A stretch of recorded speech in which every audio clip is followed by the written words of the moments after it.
الذين أسرفوا على أنفسهم لا تقنطوا من رحمة الله. بسم الله الرحمن الرحيم. السلام عليكم ورحمة الله وبركاته.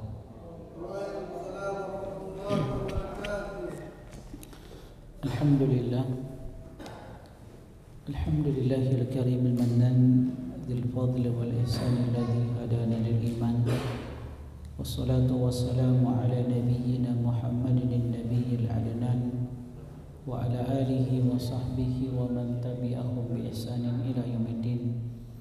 أما بعد، يا أيها الذين آمنوا اتقوا الله حق تقاته ولا تموتن إلا وأنتم مسلمون. Ma'asyiral muslimin, jemaah sekalian, ikhwani wa akhwati fillah, hafizani wa hafizakumullah. Alhamdulillah, segala puji hanya milik Allah Jalla Jalaluh. Dia yang terus memberikan nikmat kepada kita sehingga di malam yang berbahagia, di tempat yang penuh berkah, di masjid yang sama-sama kita cintai, Masjid Khalid bin Walid, kita bisa berkumpul melanjutkan kajian rutin kita dari pembahasan kitab Fikih Sirah Nabawiyah, mendulang hikmah dari perjalanan hidup manusia yang terbaik, Rasulullah sallallahu alaihi wasallam. Teman-teman sekalian, hafizani wa hafizakumullah, kita akan melanjutkan kajian dari pembahasan kitab Fikih Sirah Nabawiyah. Pada pertemuan sebelumnya, pertemuan terakhir sebelum Ramadan, kita telah menyelesaikan salah satu syariat yang turun di kota Madinah berkaitan dengan syariat puasa. Kita telah sampaikan pada pertemuan sebelumnya bahwa hukum-hukum Allah Jalla Jalaluh berkaitan dengan syariat Allah itu kebanyakan turun di kota Madinah setelah Nabi SAW hijrah ke kota Madinah. Dan kita tahu bersama, Nabi SAW selama di Mekah, beliau hanya memfokuskan masalah akidah, menanamkan akidah di tengah-tengah kaum muslimin. Setelah Nabi SAW hijrah ke kota Madinah di awal-awal hijrah, maka syariat mulai turun kepada Rasulullah SAW yang berkaitan dengan hukum-hukum Allah. Dan telah kita selesaikan pembahasan tentang perpindahan kiblat, kemudian syariat puasa, dan insya Allah pada malam yang berbahagia ini, di tempat yang penuh berkah ini, kita akan membahas satu pembahasan tentang syariat zakat yang turun kepada Rasulullah sallallahu alaihi wasallam. Nah, teman-teman sekalian, hafizani wa hafizakumullah. Di sini penulis mengatakan zakat merupakan ibadah yang pernah dilakukan oleh orang-orang terdahulu. Jadi syariat zakat ini bukan monopoli syariat Islam. Ini syariat yang telah ada pada umat-umat terdahulu. Syariat yang telah ditetapkan oleh Allah Jalla Jalaluh pada nabi-nabi sebelumnya. Hal itu diketahui dari risalah samawi, dan Allah Jalla wa'ala menyebutkan di dalam Al-Quran ketika berbicara tentang para nabi terdahulu. Dalilnya ini dalam surat Al-Anbiya ayat yang ke-73, Allah Jalla Jalaluh berfirman, وَجَعَلْنَا مِنْهُمْ أَئِمَّةً يَهْدُونَ بِأَمْرِنَا, dan kami menjadikan mereka a'immah sebagai pemimpin-pemimpin panutan, yahduna bi amrina, yang mereka senantiasa memberikan petunjuk kepada manusia, bi amrina, dengan perintah dari kami. Jadi agama ini perintah dari Allah Jalla Jalaluh, petunjuk yang dibawa oleh a'immah, manusia-manusia yang diberikan wahyu oleh Allah Jalla Jalaluh. Mereka berikan petunjuk itu berdasarkan perintah dari Allah Jalla Jalaluh.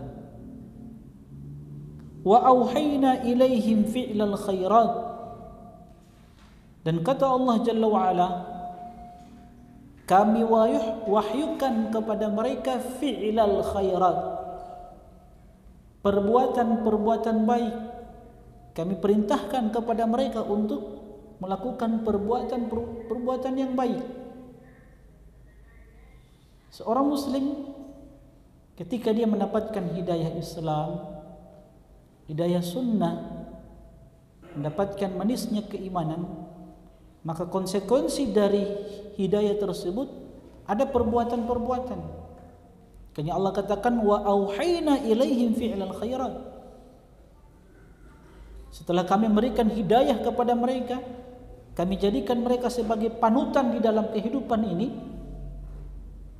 yang mereka memberikan petunjuk kepada manusia dengan perintah kami, maka kami perintahkan mereka untuk melakukan fi'lal khairat, perbuatan baik. Dan inilah yang diminta oleh Rasulullah sallallahu alaihi wasallam dalam satu doanya, Allahumma inni as'aluka fi'lal khairat wa tarkal munkarat wa hubbal masakin. Ya Allah, aku memohon kepadamu fi'lal khairat, perbuatan yang baik. Kita tahu bersama teman-teman sekalian, hafizani wa hafizakumullah, perbuatan baik itu banyak. Pintu-pintu kebaikan itu banyak, pintu-pintu ketaatan itu banyak. Ada pintu ketaatan dari sisi sholat, ada puasa, ada zakat, ada bacaan Al-Quran, ada sedekah, ada bakti kita kepada kedua orang tua. Ini pintu-pintu kebaikan, pintu-pintu ketaatan. Namun hal yang perlu kita ketahui bersama, pintu-pintu kebaikan ini yang begitu banyak, semuanya berada di tangan Allah Jalla Jalaluhu. Biyadikal khairu innaka ala kulli syai'in qadir. Semua kebaikan-kebaikan itu berada di tanganmu ya Allah. Innaka ala kulli syai'in qadir. Sehingga kita sebagai seorang muslim meminta, berdoa kepada Allah. Makanya doa yang diminta oleh Nabi apa? Allahumma inni as'aluka fi'lal khairat. Minta kebaikan-kebaikan tersebut supaya kita mampu untuk mengerjakan kebaikan-kebaikan tersebut. Di antaranya apa? Menuntut ilmu ini. Ini adalah kebaikan yang besar bagi seorang hamba. Maka selalu minta kebaikan ini.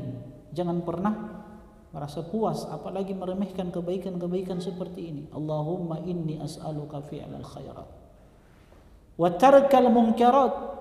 Ya Allah, aku memohon kepadamu agar aku mampu meninggalkan apa? Munkarat, kemungkaran, perbuatan-perbuatan yang engkau murkai. Wa hubbal masakin. Ya Allah, aku memohon kepadamu kecintaan terhadap orang-orang miskin. Ini doa yang dipanjatkan oleh Nabi sallallahu alaihi wasallam. Jadi kata Allah, wa ja'alna minhum a'immatan yahduna bi amrina wa auhayna ilaihim fi'lal khairat wa iqamas salati. Dan kami wahyukan kepada mereka selain berbuat kebaikan-kebaikan, melaksanakan salat,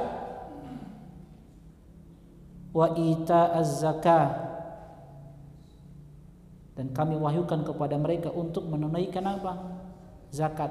Jadi perintah salat dan perintah zakat ini syariat yang telah Allah tetapkan pada umat-umat sebelumnya, umat-umat sebelum Rasulullah sallallahu alaihi wasallam. Ini sudah ditetapkan.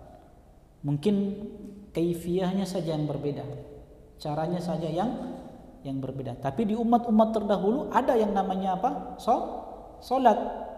Ada yang namanya zakat. Tapi secara detailnya itu yang berbeda. Kaifiyahnya berbeda. Wa kanu lana abidin, dan kata Allah, hanya kepada kami mereka beribadah, hanya kepada kami mereka menyembah, hanya kepada kami mereka senantiasa mengikhlaskan ibadah mereka. Jadi mereka adalah hamba-hamba yang senantiasa mentauhidkan Allah Jalla Jalaluhu. Allah juga berfirman melalui lisan Nabi Isa alaihissalam, Wa ja'alani mubarakan aina ma kuntu. Ini dalil yang disebutkan oleh penulis tentang apa? Tentang syariat zakat yang ada pada umat-umat terdahulu. Wa ja'alani mubarakan aina ma kuntu. Ini ucapan Nabi Isa alaihissalam yang Allah abadikan di dalam Al-Qur'an dalam surat Maryam ayat yang ke-31. Wa ja'alani mubarakan aina ma kuntu. Dan Dia Allah Jalla Jalalu yang menjadikan aku orang yang diberkahi dimanapun aku berada. Artinya Nabi Isa alaihissalam dimanapun beliau berada, maka beliau senantiasa memberikan manfaat untuk orang lain, senantiasa mengajarkan kebaikan-kebaikan untuk orang lain. Itu keberkahan. Ada juga sebagian orang, waliyadzubillah, kehadirannya di satu komunitas bukan membawa kebaikan, tapi hanya membawa apa? Kegaduhan, keributan. Ada orang-orang seperti itu. Setiap dia masuk komunitas, dia buat apa? Kegaduhan, buat keributan, buat masalah. Ada orang-orang seperti itu. Nah, itu berarti tandanya dia tidak berkah. Lihat Nabi Isa alaihissalam, wa ja'alani mubarakan aina ma kuntu. Dan Dia Allah jadikan aku penuh dengan keberkahan dimanapun aku berada. Dan itulah manusia yang terbaik. Kata Nabi, khairun nas anfa'uhum linnas. Itu kata Nabi itu, sebaik-baik manusia, manusia yang terbaik siapa? Anfa'uhum linnas, orang yang banyak memberikan manfaat untuk orang lain, banyak mengajarkan kebaikan untuk orang lain. Jadi manusia yang terbaik itu bukan dilihat dari gelarnya, bukan dilihat dari hartanya, tidak. Tapi orang yang terbaik itu, manusia yang terbaik itu, kata Nabi sallallahu alaihi wasallam, anfa'uhum linnas, yang paling banyak memberikan manfaat, yang paling banyak mengajarkan kebaikan untuk orang lain. Itu manusia yang terbaik. Wa ja'alani mubarakan aina ma kuntu. Oleh karena itu, teman-teman sekalian, hendaklah kita berusaha menjadi kunci-kunci pembuka kebaikan untuk orang lain. Jangan jadi antum sebagai kunci-kunci pembuka keburukan untuk orang lain. Waliyadzubillah. Jadilah kunci-kunci pembuka kebaikan untuk orang lain. Jadilah antum dimanapun antum berada bisa memberikan manfaat untuk orang lain. Apapun yang bisa kita berikan untuk orang lain, selama itu bermanfaat, berikan. Karena Nabi mengatakan khairun nas anfa'uhum linnas. Sebaik-baik manusia atau manusia yang terbaik adalah orang yang paling banyak memberikan manfaat kepada orang lain. Entah itu dengan ilmu, entah itu dengan harta, kalau punya harta. Kalau tidak punya ilmu, tidak punya harta, kan bisa dengan tenaga. Masjid misalkan, kita ini sekarang dalam pembangunan. Kalau tidak bisa memberikan dengan harta, nah dengan tenaga. Kalau tidak bisa dengan tenaga, dengan pikiran, kasih masukan, begitu. Intinya, jadilah orang-orang yang banyak memberikan kebaikan untuk orang lain. Kemudian beliau mengatakan wa ausani bis salati waz zakati ma dumtu hayya. Dan Dia Allah Jalla Jalalu telah berwasiat kepadaku, memerintahkan aku untuk melaksanakan solat. Jadi syariat solat itu ada pada syariat Nabi Isa alaihissalam, hanya kaifiyah saja yang berbeda. Waz zakati, dan Dia Allah Jalla wa'ala telah berwasiat kepadaku, memerintahkan kepadaku untuk menunaikan zakat ma dumtu hayya, selama aku hidup. Maka penulis mengatakan zakat dalam Islam melewati dua periode penting, dua tahapan penting, yaitu tahapan atau periode Mekah dan yang kedua periode Madinah. Jadi syariat zakat ini melalui dua tahapan. Pertama fase Mekah, kemudian fase Madinah. Adapun pada periode Mekah, banyak sekali ayat-ayat yang menyinggung tentang zakat ini. Di antaranya Allah sebutkan dalam surat Muzammil ayat yang ke-20, wa aqimus salata wa atuz zakata wa aqridullaha qardan hasana. Dan Allah Jalla wa Ala memerintahkan wa aqimus shalah, hendaklah kalian menegakkan salat, wa atuz zakah, tunaikan zakat, wa aqridullaha qardan hasanah, dan berikanlah pinjaman kepada Allah dengan pinjaman yang baik. Tapi perintah ini masih bersifat apa? Anjuran. Ya, jadi periode Mekah ini zakat ini belum diwajibkan oleh Allah Jalla Jalaluhu. Belum ditetapkan berapa batasan minimal yang harus dikeluarkan dari harta yang kita miliki atau yang kita kenal dengan apa? Nisab. Itu adanya pada apa? Periode Madinah. Jadi hanya sekedar apa? Sekedar perintah anjuran untuk mengeluarkan zakat harta, bukan kewajiban. Paham ya? Allah Jalla wa Ala juga berfirman, wa wailul lil musyrikin, dan celaka bagi orang-orang yang menyekutukan Allah Subhanahu wa taala. Celaka bagi orang-orang musyrik yang mereka menyembah sesembahan-sesembahan selain Allah Jalla Jalaluhu, alladzina la yu'tuna zakata wa hum bil akhirati hum kafirun, yaitu mereka orang-orang yang tidak menunaikan zakat dan mereka ingkar terhadap kehidupan akhirat. Ayat-ayat tersebut berbicara tentang zakat dan sedekah, akan tetapi kata penulis, pensyariatannya bersifat umum dan tidak diiringi dengan kewajiban membayarnya.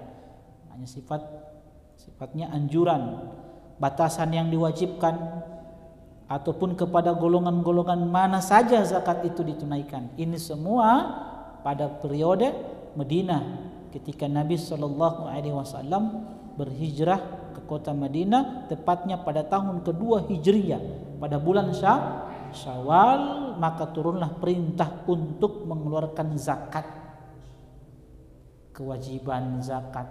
Bahkan dia salah satu rukun dari rukun-rukun Islam.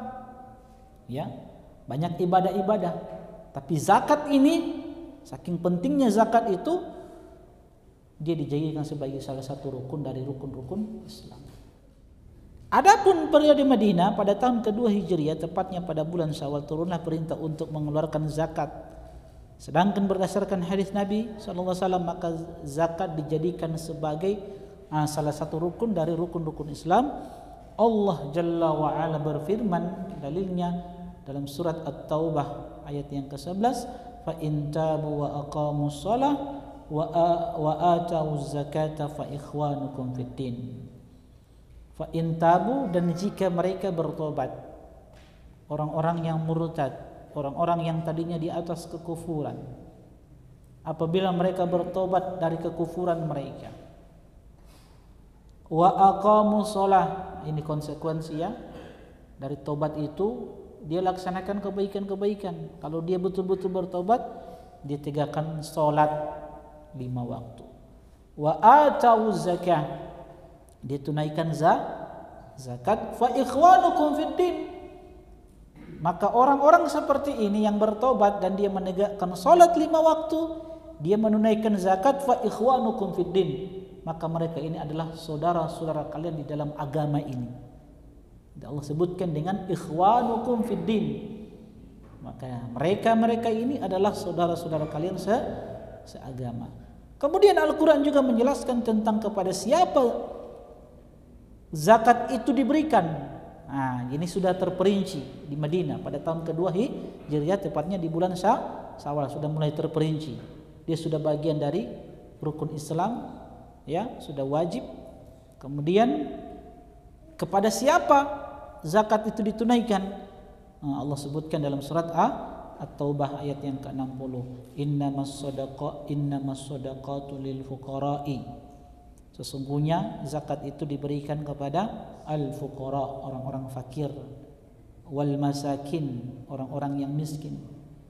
Kalau orang-orang fakir, orang-orang yang tidak punya kecukupan untuk makan hari itu saja tidak ada, kasihan.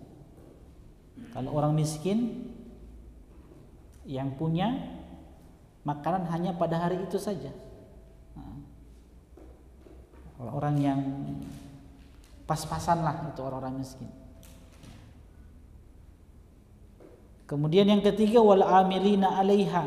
Zakat itu diberikan kepada amil zakat. Siapa mereka amil zakat ini? Pengurus zakat yang mereka ditunjuk oleh pemerintah kaum muslimin untuk mengumpul zakat. Ya. Bukan babeken pengurusan diri. Mereka ini amil-amil ini yang menerima zakat ini yang resmi ditunjuk oleh pemerintah kaum muslimin. Mereka juga berhak untuk mendapat zakat. Wal muallafati qulubuhum. Yang keberapa? Yang keempat, orang-orang yang dilunakkan hatinya, muallaf. Siapa saja mereka? Pertama, orang-orang yang diharapkan keislamannya, yang dia condong kepada Islam, yang kalau diberikan zakat, ya kemungkinan besar dia masuk Islam. Itu orang yang muallaf. Kedua, orang-orang yang membenci Islam, yang memusuhi Islam, yang kalau kita berikan zakat kepadanya, minimal dia tidak memusuhi Islam. Dan yang ketiga, muallaf itu orang-orang yang dilunakkan hatinya itu adalah orang-orang yang baru masuk Islam, yang mungkin ketika dia masuk Islam dia diboikot oleh keluarganya, orang tuanya, atau seorang istri yang dia masuk Islam kemudian diboikot oleh suaminya, ya, sehingga untuk menguatkan keimanannya maka mereka berhak untuk mendapatkan zakat. Itulah makna wal muallafati qulubuhum. Jadi muallaf itu ada 3 ya tadi. Yang pertama apa? Nah, orang-orang yang condong kepada Islam, yang kalau diberikan zakat kemungkinan besar dia masuk Islam. Kedua, orang-orang yang memusuhi Islam, membenci Islam, yang kalau kita berikan zakat minimal dia tidak memusuhi Islam. Kalaupun dia tidak masuk Islam, minimal dia tidak benci Islam. Dan yang ketiga, muallaf qulubuhum itu orang-orang yang baru masuk Islam, untuk menguatkan keimanannya diberikan zakat kepada mereka. Wa fir riqabi. Yang kelima, hamba sahaya. Ini juga orang-orang yang berhak untuk mendapatkan zakat. Budak-budak yang mereka ingin membebaskan diri-diri mereka dari perbudakan, maka mereka berhak untuk mendapatkan zakat. Wal gharimin. Dan yang keberapa ini?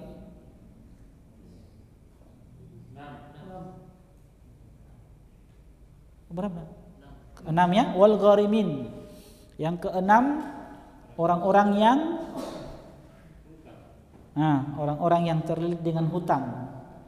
Orang-orang yang ingin membebaskan dirinya dari hutang, maka mereka pun berhak untuk mendapatkan zakat. Yang kalau dia diberikan zakat, dia terlepas dari hutang dan tidak mau berhutang lagi. Ya. Karena kasihan kalau tidak dibebaskan dari hutang, karena hutang ini kehinaan kegelisahan di malam hari, kehinaan di siang hari. Jadi mau dibebaskan dia kasihan dari hutang. Karena kalau orang punya hutang itu, apalagi banyak hutang, malam hari tidak bisa tidur. Apa pikir hutang? Karena besok pagi mau baku dapat dan tifulan. Jadi harus memang dikasih zakat. Ya, dibebaskan dia dari hutang. Ya. Kemudian yang keberapa? Ketujuh, wa fi sabilillah. Yang berhak untuk menerima zakat adalah orang-orang yang berjihad di jalan Allah Jalla Jalaluhu, yang mereka meninggalkan keluarga, ya. Wa banis sabil. Dan yang kedelapan, ini 8 golongan Ibnu sabil. Ibn itu apa? Anak. Sabil itu apa? Jalan. Berarti anak.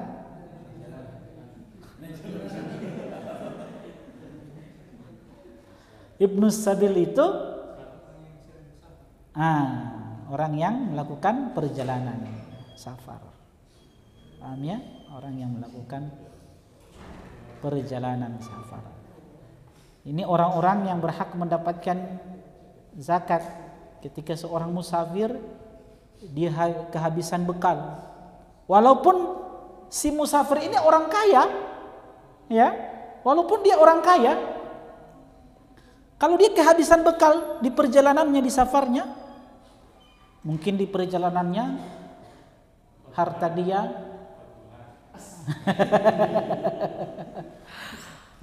mungkin harta dia, dompet dia yang berisi, mungkin di situ ada ATM-nya, ya, mungkin jatuh misalkan, habis bekal dia.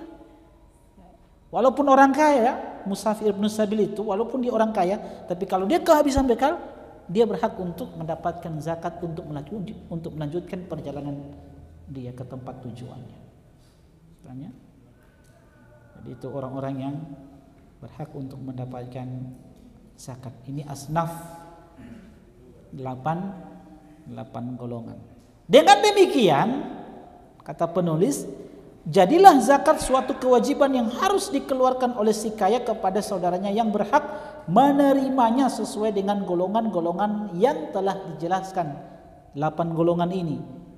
Harta-harta apa saja yang dikenakan zakat, berapa nisabnya, dan juga berapa yang harus dikeluarkan. Ini tidak akan kita jelaskan secara terperinci nisabnya, dan itu insya Allah antum bisa dapatkan dalam kajian fikih insya Allah bersama Al-Ustadz Ilham Kaning hafizahullahu ta'ala. Tapi apa hikmah pelajaran yang bisa kita petik dari pensyariatan zakat? Kata penulis, yang pertama, sebagaimana puasa yang disyariatkan secara bertahap, demikian pula halnya zakat, dan tidak diwajibkan sekaligus. Kita tahu bersama puasa itu disyariatkan bertahap. Maka zakat pun demikian, disyariatkan secara bertahap. Makanya ada 2 periode, 2 tahapan. Nah pertanyaannya, kenapa ada tahapan-tahapan seperti itu? Kenapa zakat itu disyariatkan secara bertahap? Itu tidak lain untuk mempersiapkan kondisi psikologis kaum muslimin. Karena kita tahu bersama, syariat zakat ini tidak sejalan dengan apa? Tabiat buruk yang ada pada diri manusia. Apa tabiat buruk yang ada pada diri manusia? Sifat apa? Bonggili dan tamak. Itu tidak sejalan dengan apa? Syariat zakat harus keluarkan harta, tidak sejalan. Makanya bertahap syariatnya. Kalau satu kali sekaligus disyariatkan, berat sekali. Ini hikmahnya ya, persiapan kondisi psikologis kaum muslimin ketika itu, supaya tidak berat. Apalagi jiwa ini, kata Allah, wa tuhibbunal mala hubban jamma. Kita ini mencintai harta dengan hubban jamma, kecintaan yang berlebihan. Yang ada sebagian orang, dia tidak bisa tidur kecuali dengan apa? Dengan jutaan uang yang dia miliki di samping di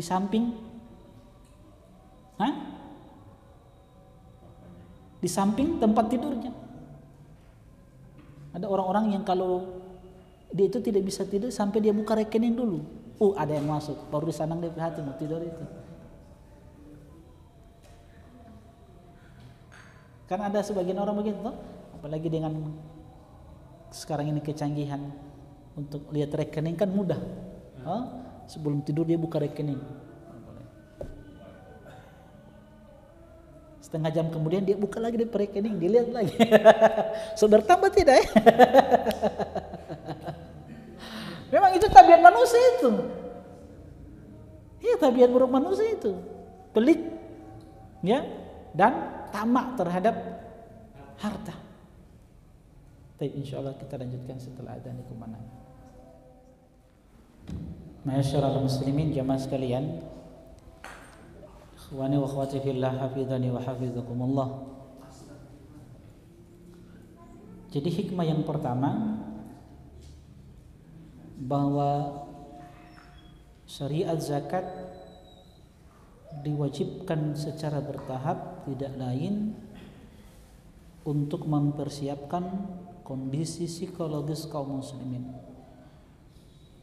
Karena mengeluarkan harta yang kita miliki ini tidak sejalan dengan sifat buruk yang ada pada diri kita, yaitu bakhil, pelit dan tamak terhadap harta. Perintah ini, kata penulis, dimulai dari periode Mekah dengan memberikan dorongan-dorongan, anjuran-anjuran kepada kaum muslimin ketika itu. Setelah memasuki periode Madinah, maka diwajibkanlah zakat ini dan diberikan kepada yang berhak menerimanya. Jadi teman-teman sekalian, hafizani wa hafizakumullah, syariat zakat ini sekali lagi Allah tetapkan dengan ketentuannya tidak lain untuk tujuan-tujuan yang mulia. Ada hikmah-hikmah yang besar. Baik, jemaah sekalian, ikhwani wa akhwati fillah, hafizani wa hafizakumullah. Yang kedua, zakat merupakan wujud dari rasa kemanusiaan dan manifestasi perwujudan dari kesempurnaan dan ketinggian akhlak. Islam menerapkannya dengan mewajibkannya zakat. Allah Jalla wa'ala berfirman, khudh min amwalihim shadaqatan tutahhiruhum wa tuzakkihim biha wa shalli alaihim inna salataka sakanul lahum wallahu sami'un alim. Kata Allah, khudh min amwalihim shadaqah, ambillah dari harta-harta mereka sedekah sebagai zakat. Harta-harta mereka siapa? Orang-orang kaya. Tutahhiruhum wa tuzakkihim biha, yang dengan zakat tersebut harta yang mereka keluarkan untuk membersihkan dan mensucikan hati-hati mereka, membersihkan harta mereka, membersihkan hati mereka, badan mereka. Washolli alaihim, dan jangan lupa doakan kebaikan untuk mereka. Doakan untuk mereka kebaikan untuk mereka. Inna salataka sakanun lahum, karena sesungguhnya doa yang engkau berikan kepada mereka itu sebagai sakan, sebagai rasa ketentraman jiwa mereka. Wallahu sami'un alim, dan dia Allah Jalla wa'ala maha mendengar dan maha mengetahui. Jadi teman-teman sekalian, rahimani wa rahimakumullah, ini zakat mengajarkan kepada kita rasa kasih sayang, rasa solidaritas sesama manusia, sesama kaum muslimin. Dan itu diperintahkan oleh Nabi Sallallahu Alaihi Wasallam, di mana Nabi Sallallahu Alaihi Wasallam mengajarkan kepada umatnya untuk senantiasa membantu orang lain, membantu saudaranya. Buktinya apa? Nabi Sallallahu Alaihi Wasallam pernah mengatakan apa? La an amshi ma'a akhin fi hajatin ahabbu ilayya min an a'takifa fi masjidi hada syahra. Aku berjalan bersama saudaraku untuk sebuah kebutuhannya. Jadi ada teman yang dia memerlukan sesuatu, lantas kita mendampingi, menemani teman tersebut untuk keperluannya, membantu teman tersebut untuk menyelesaikan keperluannya. Kata Nabi, hal yang seperti ini aku lebih sukai daripada aku harus beriktikaf di masjidku ini. Di masjid apa? Masjid Nabawi selama 1 bulan penuh. Coba lihat.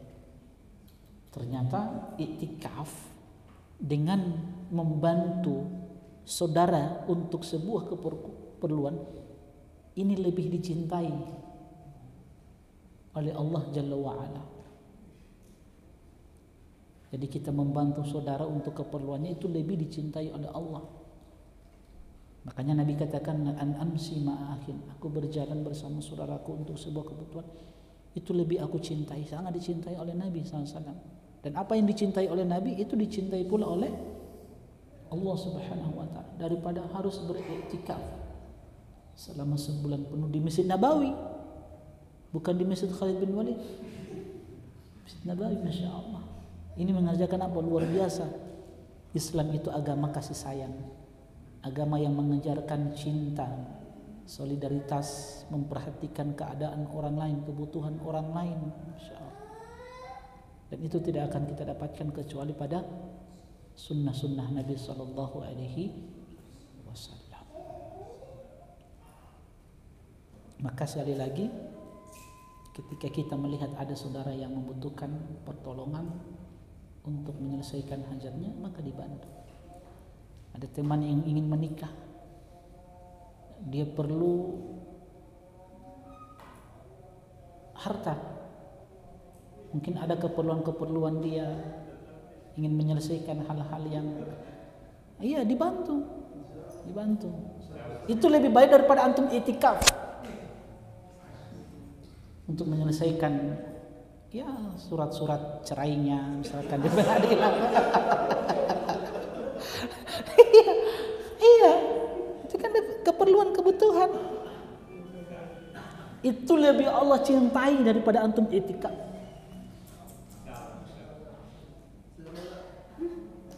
Kalau lihat kebutuhannya misalkan 1 juta, antum di sini misalkan ada berapa? 20 orang. Satu orang berapa? Hah? Satu orang 50.000. Setakupul 1 juta. Cukup. Iya. Ini Islam mengajarkan kasih sayang, solidaritas, memperhatikan keadaan orang lain. Makanya Nabi katakan apa?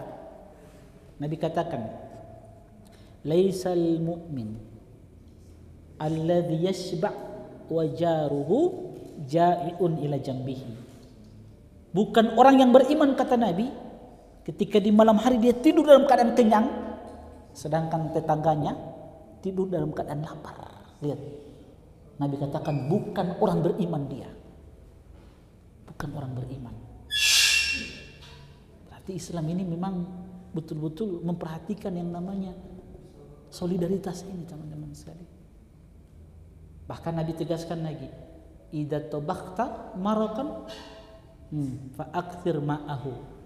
Kalau antum membuat makanan dengan kuah-kuahnya, apa kata Nabi? Fa aktsir ma'ahu. Maka perbanyak apa? Kuahnya, kata Nabi. Kalau buat makanan yang ada kuah-kuahnya, Nabi katakan kasih banyak DP kuah. Sumandur, kemudian lihat tetangga-tetangga antum. Setelah itu dibagikan kepada tetangga-tetangga. Coba deh, ini indahnya Islam kita. Sunnah-sunnah Nabi Sallallahu Alaihi Wasallam. Jadi sekali lagi, yang membantu teman di saat dia butuh pertolongan itu lebih dicintai oleh Allah daripada kita harus i'tikaf.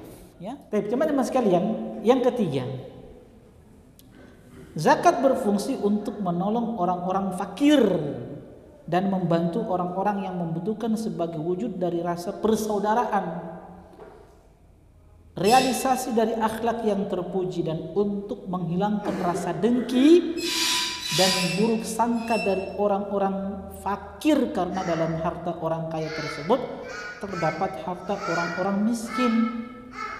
Pastinya jika si kaya menunaikan zakat, orang-orang miskin mendoakan mereka agar mendapatkan berkah dan juga hartanya terus berlimpah.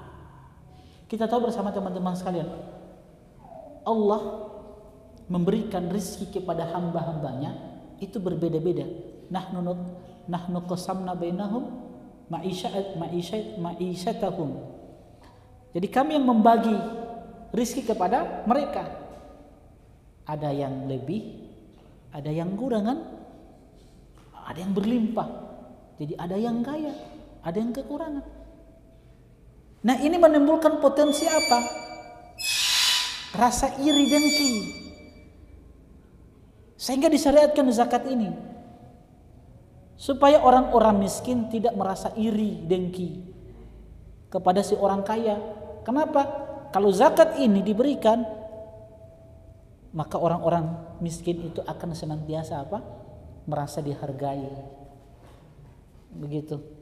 Maka dia akan mendoakan keberkahan kepada si kaya itu.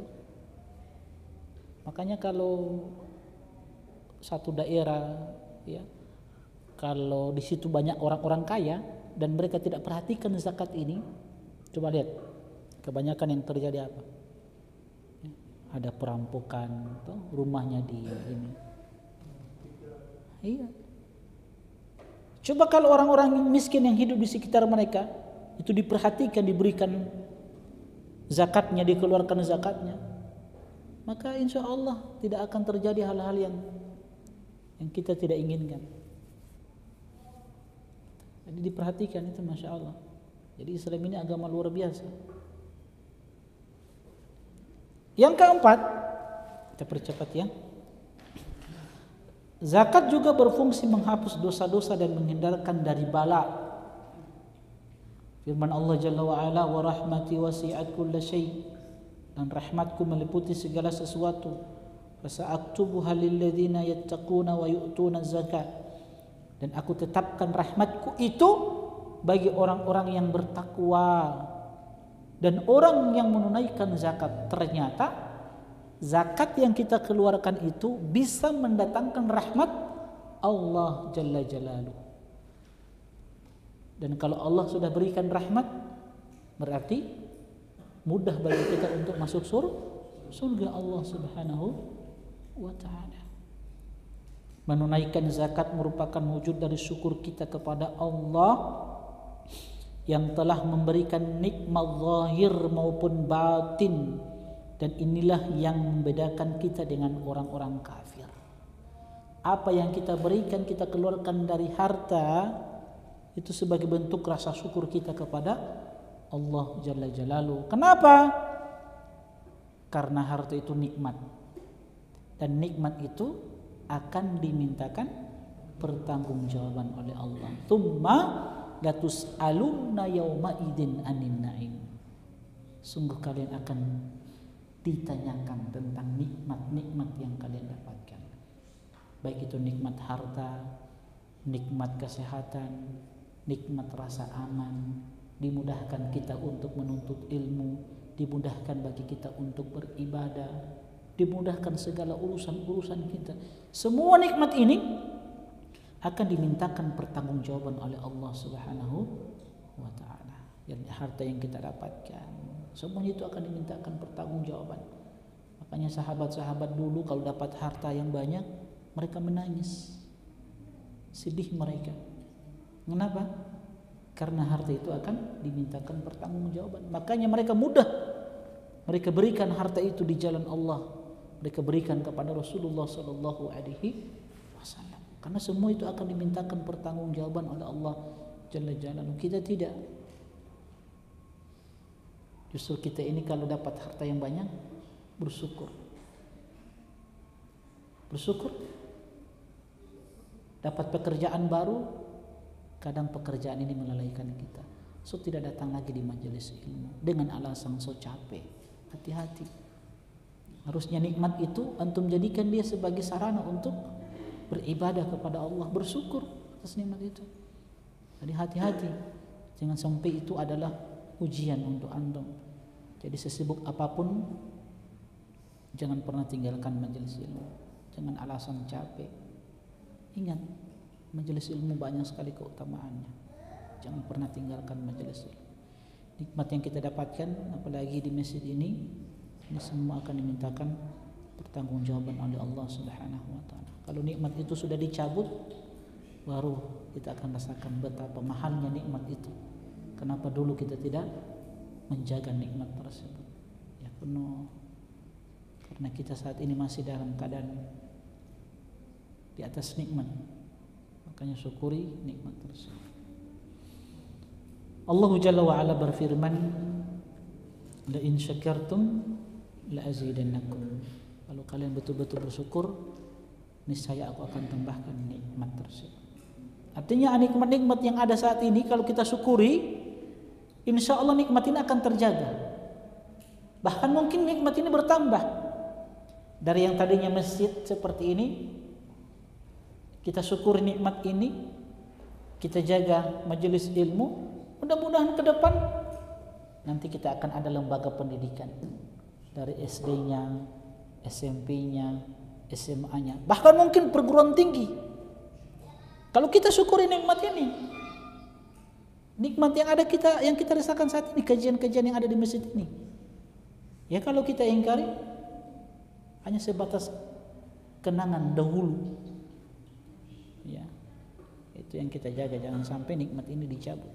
Makanya syukuri, mudah-mudahan ke depan di tempat ini, dari Masjid Khalid bin Walid ini, insya Allah lahir dai-dai, lahir pemuda-pemudi, pejuang-pejuang sunnah Nabi Sallallahu Alaihi Wasallam, lahir dari pendidikan yang ada di masjid ini, mungkin di lembaga pendidikan nanti, pendidikan masjid, pendidikan sekolah ibtidaiyahnya atau sekolah dasar Khalid bin Walid, ya, sekolah SDIT misalkan, Islam Terpadu Khalid bin Walid, SMP-nya, SMA-nya, bahkan mungkin perguruan tinggi Universitas Khalid bin Walid.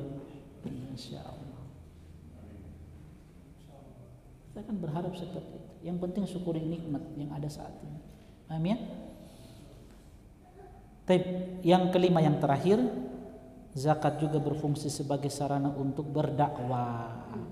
Allah telah menjadikan mu'allaf sebagai orang yang berhak menerima zakat dengan tujuan untuk membujuk hati mereka kepada Islam dan agar keimanan mereka semakin kuat kepada Allah.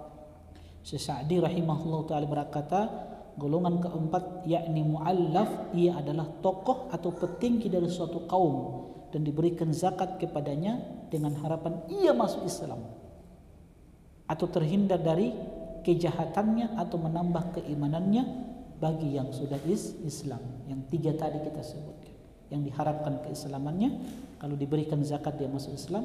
Yang kedua, untuk menghalangi, untuk menghilangkan kebencian dia terhadap Islam itu sendiri kalaupun dia tidak masuk Islam. Dan yang ketiga, bagi yang sudah masuk Islam, untuk menguatkan keimanannya kepada Allah Jalla Jalaluhu. Jadi apapun potensi yang kita miliki, maka gunakan itu untuk berdakwah. Kita punya potensi apa? Misalkan dari sisi apa? Ilmu, berdakwah dengan ilmu. Potensi apa?